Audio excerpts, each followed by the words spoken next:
So anyway, yesterday, kid you not, yesterday was the 38th anniversary of the debut of Star Trek The Next Generation.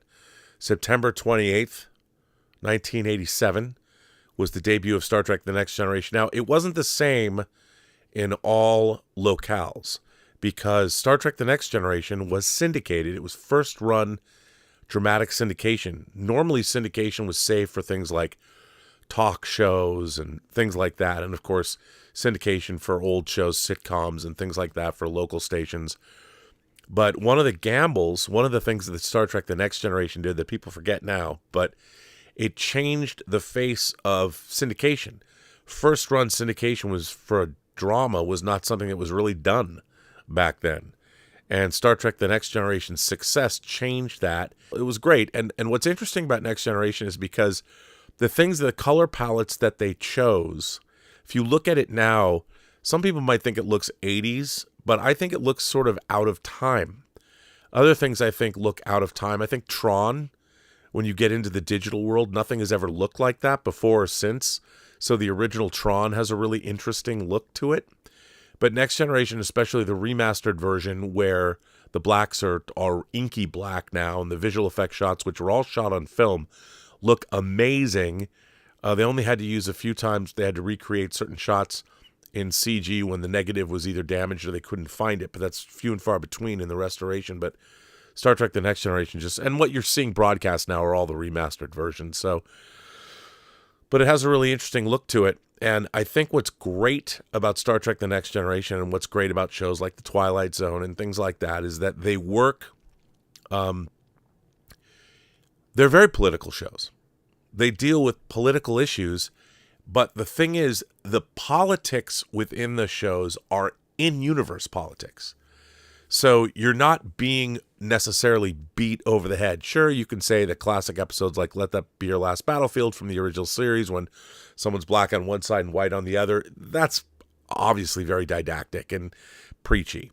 But one of the things about Next Generation was it was the alien races or the situations that they would find themselves in where they could allegorically dive into current day politics, but because it was couched in Star Trek and in a science fiction, fantasy, action, adventure context, it made the politics not necessarily divisive for the audience.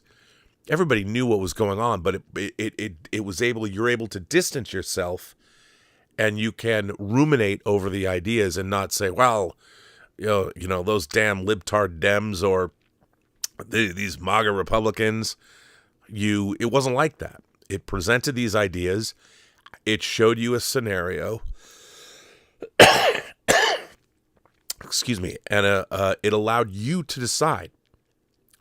And I think obviously people have sides that they have things that they believe in, but I think great writing does not alienate audience members.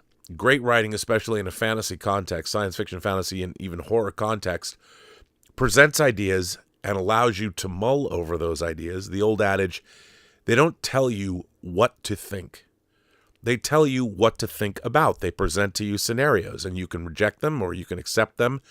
The point is that you get to decide, and you get to come away from the very best episodes of, say, Next Generation, like watch The Drumhead. Incredibly political, very much of today. It could have been torn right out of the headlines. But you watch that and you don't feel that it is, because at the time they tried to write timeless episodes that touched on things from real history, but they weren't necessarily going for something out of the headlines. They were looking for something that, what does a democratic society have to deal with? And one of the things that they've never told you, and no one will ever really say this, but it's definitely true, the original series had that Camelot spirit kind of derived from Kennedy's White House. But the idea of Star Trek in its sort of conception is what would the universe be like if Earth could carry forward constitutionalism into space? But it's interesting. I think what people complain about today is they don't like the politics of today infecting their shows. And I think, a lot of people say to me, like, how can I be friends with Critical Drinker or Gary Nerdrotic, Gary Beekler? Because they push back against this. They push back against modern day activist politics in fantasy shows that have been injected. And I think they're absolutely right. And I think that really turns the audience off. It turns me off. It turns me off when I'm seeing we're watching a Star Trek episode, Star Trek Discovery, that's set in the 31st century, where a non-binary character is telling two gay characters to use their pronouns. And I'm thinking to myself, we're 1,000 years in the future where we've had multi-species relationships. We're so far beyond anybody giving a fuck about your pronouns or your sexuality or your personal identity. And what that kind of politics in Star Trek is, one, it's totally unimaginative. Two, it's the writers are preaching to you. They're telling you that we know better, so we're telling you what to think. They're not allowing the show to what all great fantasy, science fiction, and horror shows do. They present a situation and they allow you. They don't tell you what to think. They tell you what to think about. And that's not what modern genre television has been doing. And that's what people get angry about, because what that is, it's alienating.